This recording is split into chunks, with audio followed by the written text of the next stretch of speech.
quiet suburbs of Ohio. The streets were buzzing with the usual pace of life. But what was about to unfold would change the way many saw justice and equality in America. This wasn't just a story of an encounter between a police officer and a citizen. It was a pivotal moment that challenged deep-seated injustice biases in law enforcement and called for reform in the justice system. If you've ever questioned authority, if you've ever wondered how one moment can inspire change, then this story is for you. Keep reading to discover how one woman's composure in the face of injustice transformed a routine traffic stop into a movement that shook the nation. Don't forget to subscribe and hit the notification bell so you never miss an update. Let us know where you're tuning in from in the comments. It was a serene afternoon in the suburbs of Ohio, where well-kept gardens bordered the streets, a kind of neighborhood where quiet and order reigned supreme. District Attorney Maria Campbell was driving home from a community outreach event, her mind still preoccupied with the discussions she had had with local youth about their futures and the justice system. Little did she know, her own faith in the system she worked tirelessly to uphold was about to be tested in a way she had never imagined. Maria's car, a sleek black Range Rover, understated yet elegant, turned onto Elmwood Drive. She drove carefully as she always did, maintaining the speed limit. But behind her, a patrol car appeared, its presence sudden and ominous. The lights atop the cruiser began to flash red and blue, cutting through the afternoon calm. Maria glanced at her rearview mirror, confusion flashing across her face. She knew she hadn't violated any traffic laws. Still, she turned on her signal, eased her car to the side of the road and brought it to a stop. Her heart beat steadily, not with fear, but with a cautious awareness of what might come next. The officer approached her car, his footsteps heavy on the asphalt. His hand rested on the holster of his taser, an unnecessary gesture of dominance. Maria rolled down her window just enough to engage without compromising her safety. She greeted him politely, her tone even and composed. "Good afternoon, officer. May I ask why I'm being stopped?" she inquired, her voice calm yet firm. The officer's eyes scanned her face, his expression unreadable, but his demeanor cold. To him, she was just another black woman behind the wheel of a nice car, an anomaly that demanded scrutiny. "License and registration," he said curtly, his tone brooking no argument. Maria complied, reaching deliberately for her wallet. "Of course," she said. "It's in my glove compartment. I'll need to open it." The officer stiffened, his posture suddenly tense. "Move slowly," he ordered, as though expecting her to lunge for a weapon. Maria paused, maintaining eye contact with him as she carefully retrieved the documents. She handed them over, her hands steady. "Here you go. Again, officer, may I ask why I'm being stopped?" His response was dismissive, almost as though he hadn't heard her. He glanced at the documents for no more than a second before tossing them back through the window. "Step out of the vehicle," he demanded, his voice harsher now. Maria's brows furrowed, her confusion giving way to a quiet determination. "Is there a reason for this request, officer? Am I being detained?" The officer's patience snapped. "Do I need to repeat myself? Step out of the car."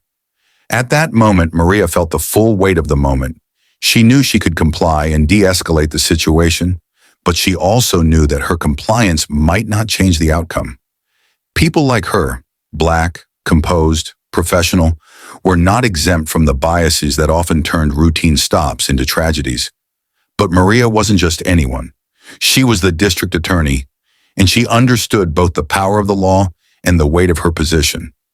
Sighing softly, she opened the door and stepped out, her hands visible and her posture calm. Around her, passing cars slowed, their drivers craning their necks to watch the interaction. The officer motioned for her to turn around, his hand hovering dangerously close to his taser. "Place your hands behind your back," he commanded. "Officer," Maria began, her voice steady but laced with authority. "I have complied with your requests. I have shown you my identification. If you continue down this path, you are making a serious mistake." But he wasn't listening. To him, she was just another figure to subdue, another subject to control. At this point, the story could have gone two ways, silence or action. But what happened next proved the importance of standing up to systemic injustice. Have you ever been in a situation where you had to decide between speaking up and staying silent? Keep reading to see how her choice changed everything. The metallic click of handcuffs echoed through the air as the officer secured them tightly around Maria's wrists. The cuffs bit into her skin, but she didn't flinch. Instead, she maintained her composure, her breathing slow and measured. She knew this wasn't just about her, it was about something far bigger. "You're under arrest," the officer said brusquely. "You have the right to remain silent. Anything you say can and will be used against you in a court of law." Maria turned her head slightly, her gaze meeting his.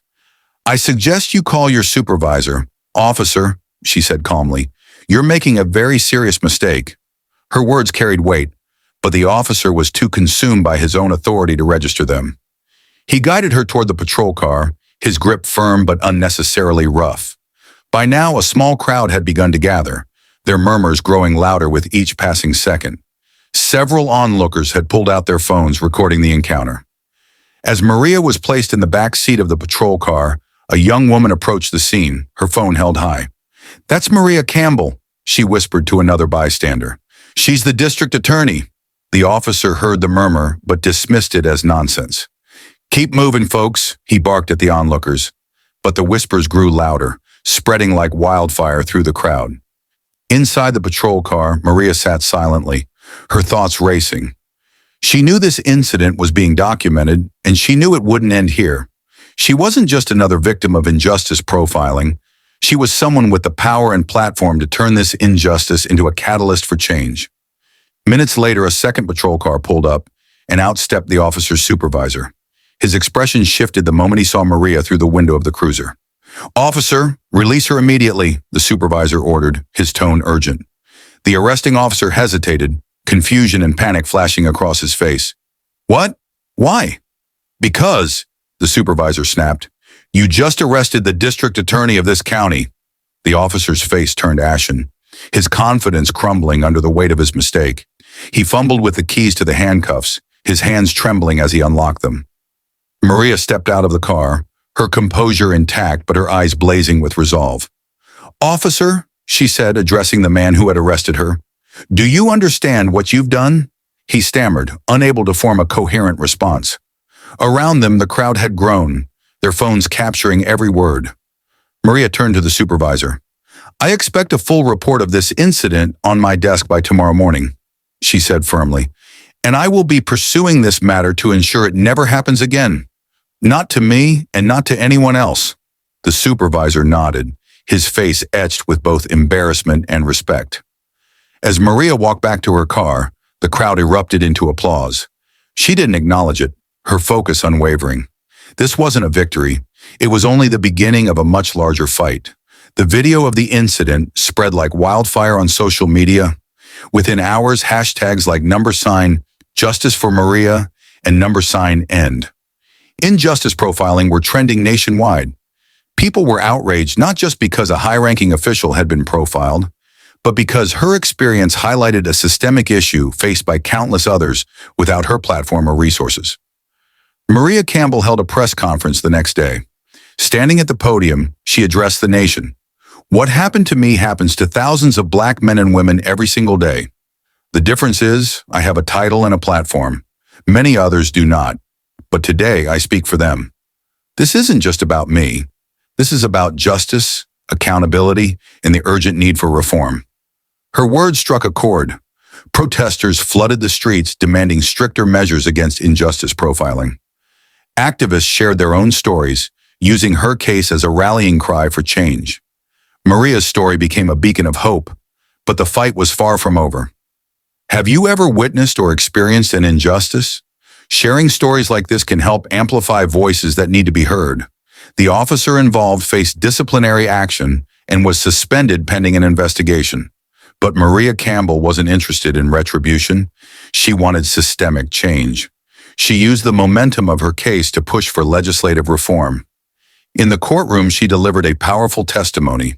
This isn't about punishing one officer. This is about dismantling the biases that led to his actions. It's about training, accountability, and ensuring no one else has to endure what I did. Her testimony led to the introduction of the Injustice Bias Accountability Act, a policy aimed at implementing mandatory bias training for officers, increasing transparency in traffic stops, and holding departments accountable for discriminatory practices. The bill passed with overwhelming support, marking a significant step forward in the fight for justice. Maria's case inspired others across the country to speak out. Grassroots organizations began hosting workshops on understanding systemic racism.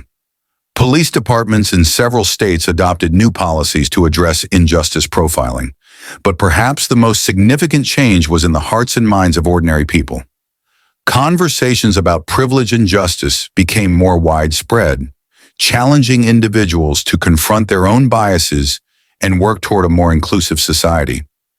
This story isn't just about one woman or one officer. It's about all of us. Change begins with awareness, but it doesn't end there.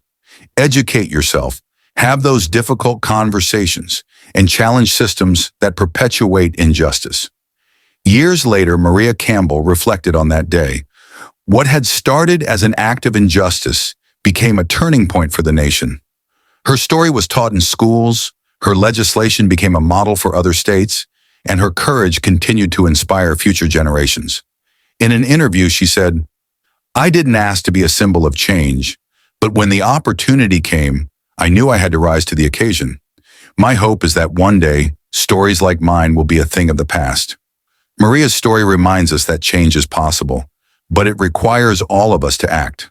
Whether it's sharing stories, standing up for others, or pushing for policy reform, your voice matters. Let this story inspire you to take action in your community. Together, we can create a future where justice truly is for all. Maria Campbell's journey didn't just reveal the flaws in the system, it showed the strength of resilience, the power of a platform, and the possibility of progress. As you close this chapter, ask yourself, what role will you play in building a more just and equitable world? The answer begins with a single step. Take it today.